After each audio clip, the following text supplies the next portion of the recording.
Welcome to our Biz Huddle podcast. I'm your host, Mitch Cuthbert, Creative Director at Baker Creative. If you haven't already subscribed to the channel, please hit subscribe so you can get notified when new content comes out. Please share this with anyone who could be inspired by it. Erin Levzow is the President of Marketing Technology for Del Taco Restaurants. She's an advisor for Built by Girls and the Internet Marketing Association and is the president of 414 Digital. She was previously Chief Marketing Officer for Marcus Hotels and Resorts.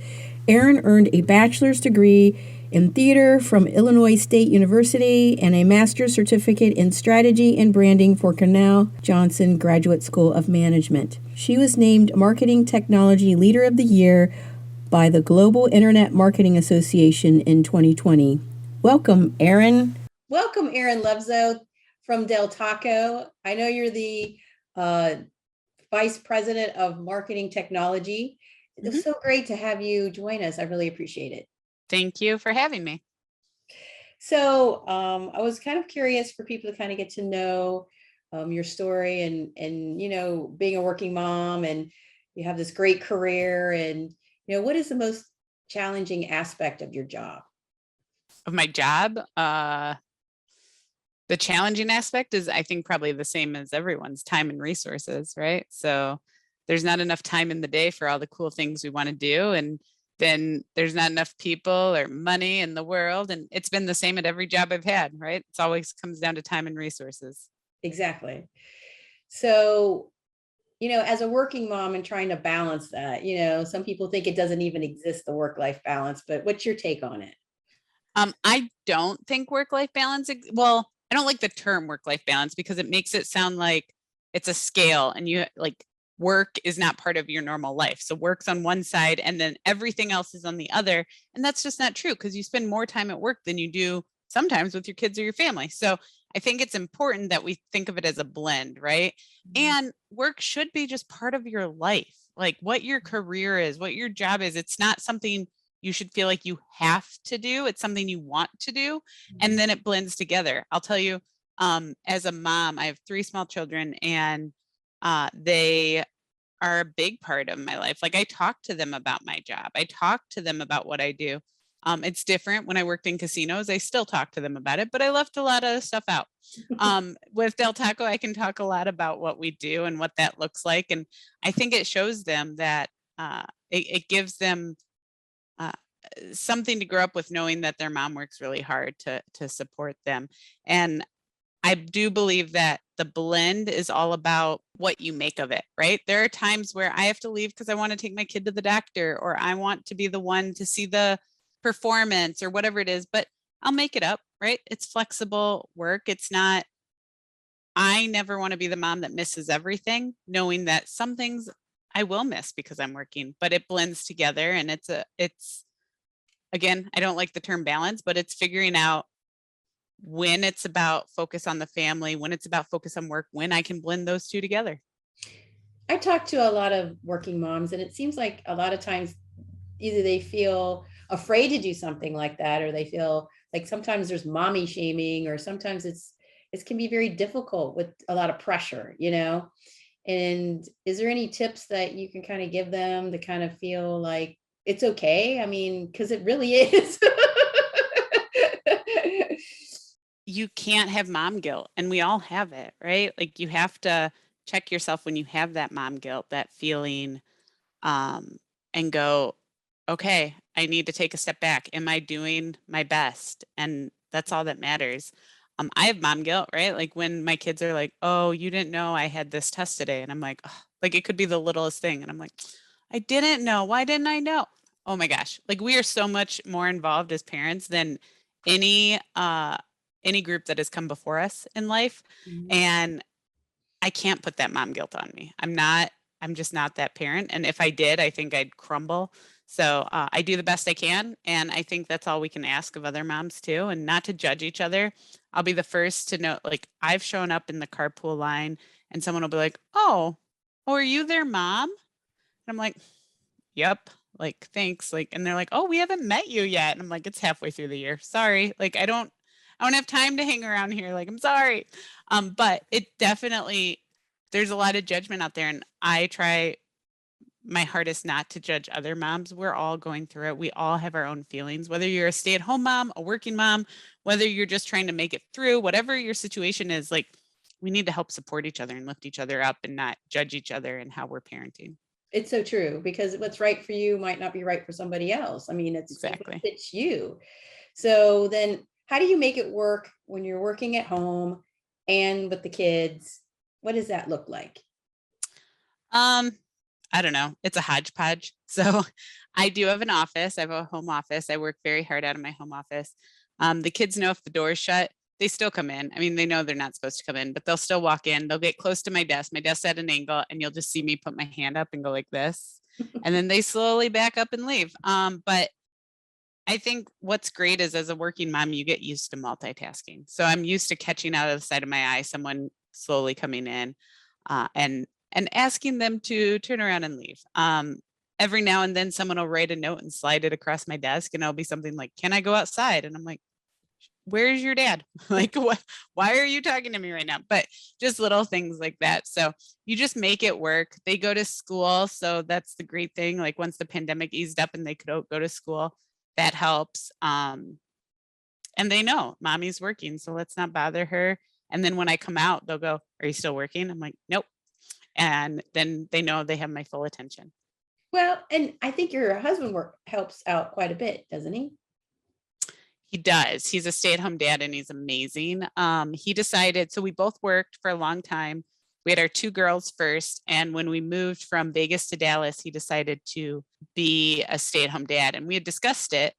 And he was just like, I think it'll help, like, me situating everything. And it was just going to be for a short time. And then when we had our third, it was like, the cost doesn't outweigh, right? Like, the cost of childcare, Mhm. everything he made was going to go straight to childcare. So it was like, let's not do that. And it's really worked out. And he's super helpful. And a great, and helpful is the wrong word. He's an amazing parent. He's not like babysitting our kids. He's a parent, and he gets the same type of judgment. Like, he's gone, when we lived in Texas, he would go to pick up the girls, and people would go, um, "Are you like off today?" And he'd go, "Oh no, I'm here every day actually." And they would say, "Oh, you don't work?" And he'd go, "No, I'm a stay-at-home dad." "Oh, is it hard?" He's like, "No harder than probably a stay-at-home mom has it, right? It is hard. It's the hardest job you can have." And Right. then they would go, "Oh, so you just can't find a job?" And he's like, I don't understand people, right? So it's been hard, and he's had a hard time breaking into, because, like, even in some of the organizations around us, they'll have like mommy groups and like daytime play date groups, and it's Mhm. all moms. And he's like, where are the dad groups at? Right? Like, how do I find this? And there's so many stereotypes around what dads do with the kids versus what moms do with the kids. And I know that we have a very symbolic switched relationship, but it works for us, and we need to keep fighting to break those stereotypes and be accepting of everyone, right?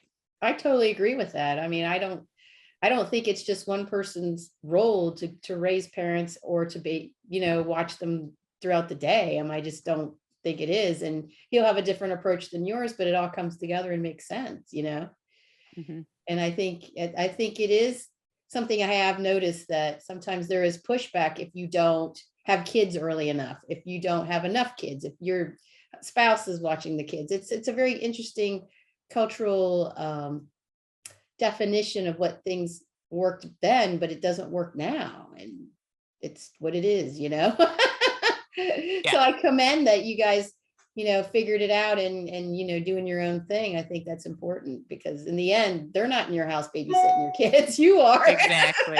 Exactly. Yep. And so how, being a mom, how has that changed, how you do your business or how you work with others at work?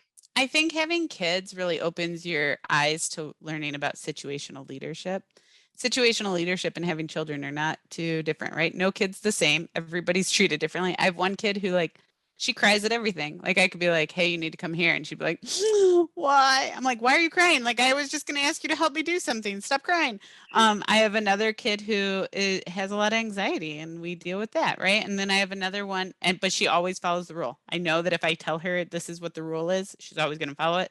The middle one, not so much. The youngest one, he doesn't like, he is the reason we have the rules, right? Like he's like, and he's not going to follow them. So we're working through all that, but each one is different, has to be handled or motivated and coached differently. Now, I will tell you that employees are very similar, right? My team, everybody's different. What motivates them? What encourages them? What keeps them moving? All different. And that's really important, right?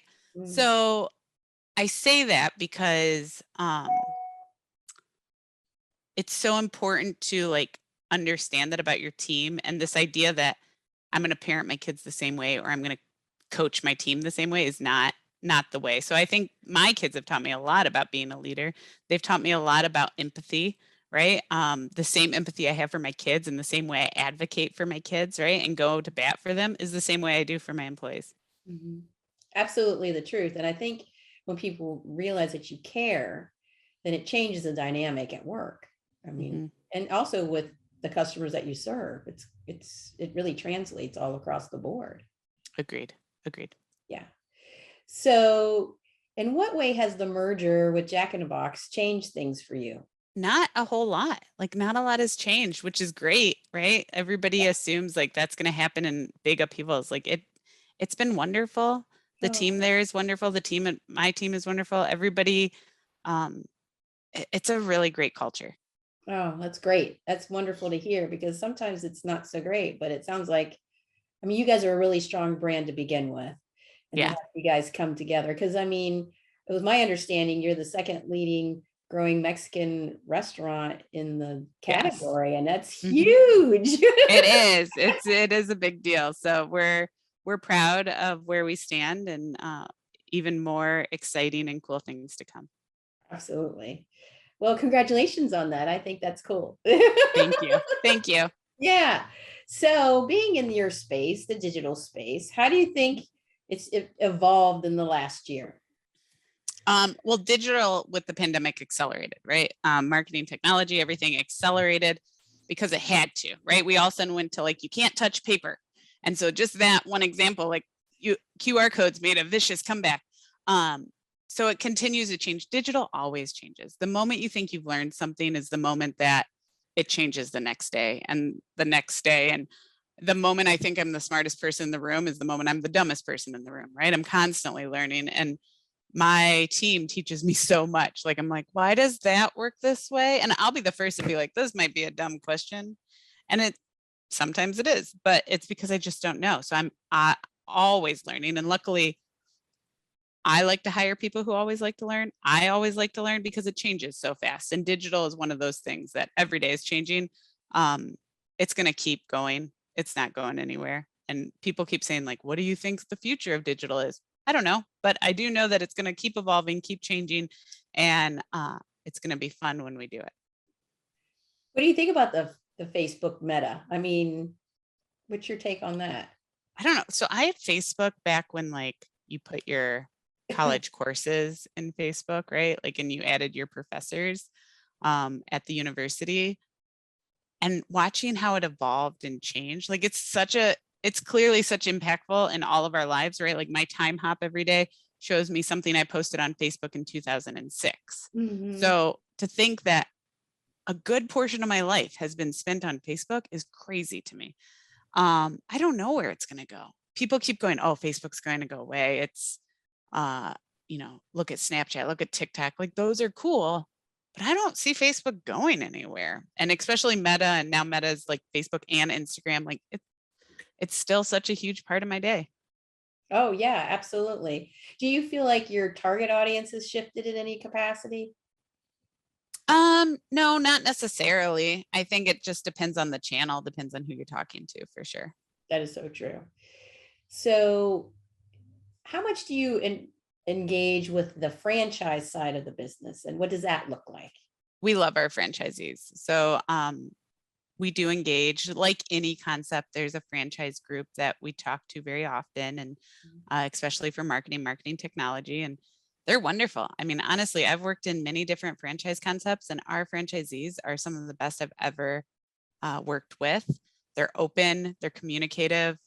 I mean, I have no complaints at all about them. They are wonderful. And you can't say that for all concepts around the world that have franchisees. So I have been blessed to work with such a group of entrepreneurs, and that's really what they are. They're entrepreneurs, right?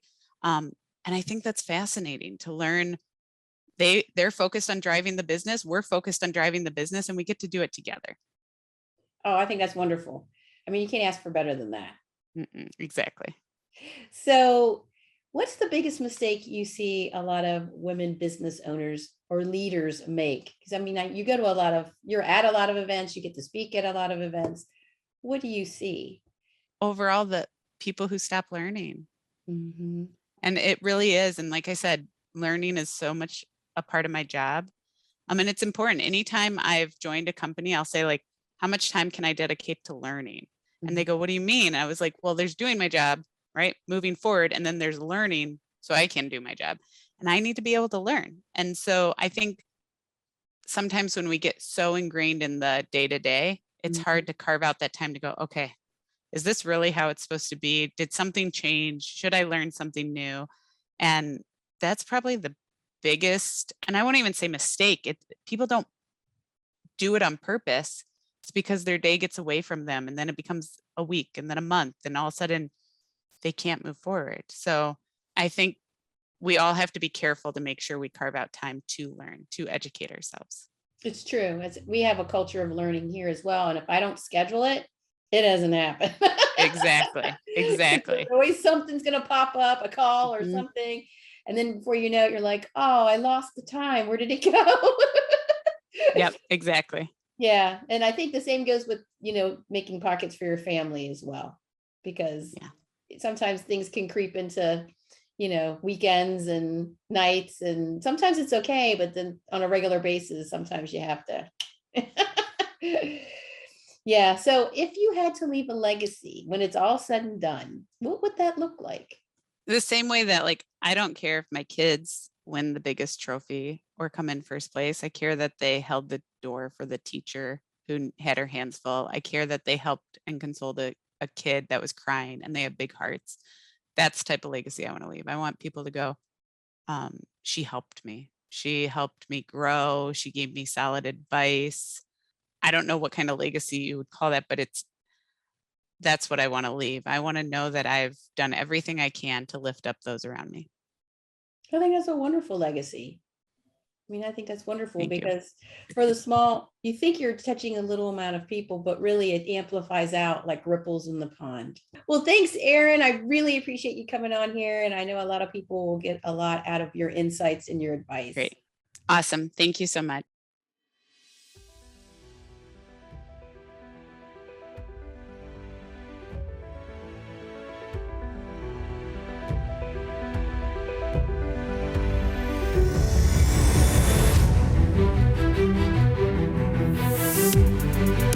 If you haven't already subscribed to the channel, please hit subscribe so you can get notified when new content comes out. Please share this with anyone who could be inspired by it, and feel free to post any questions so we can be inspired by new content. Thanks for listening.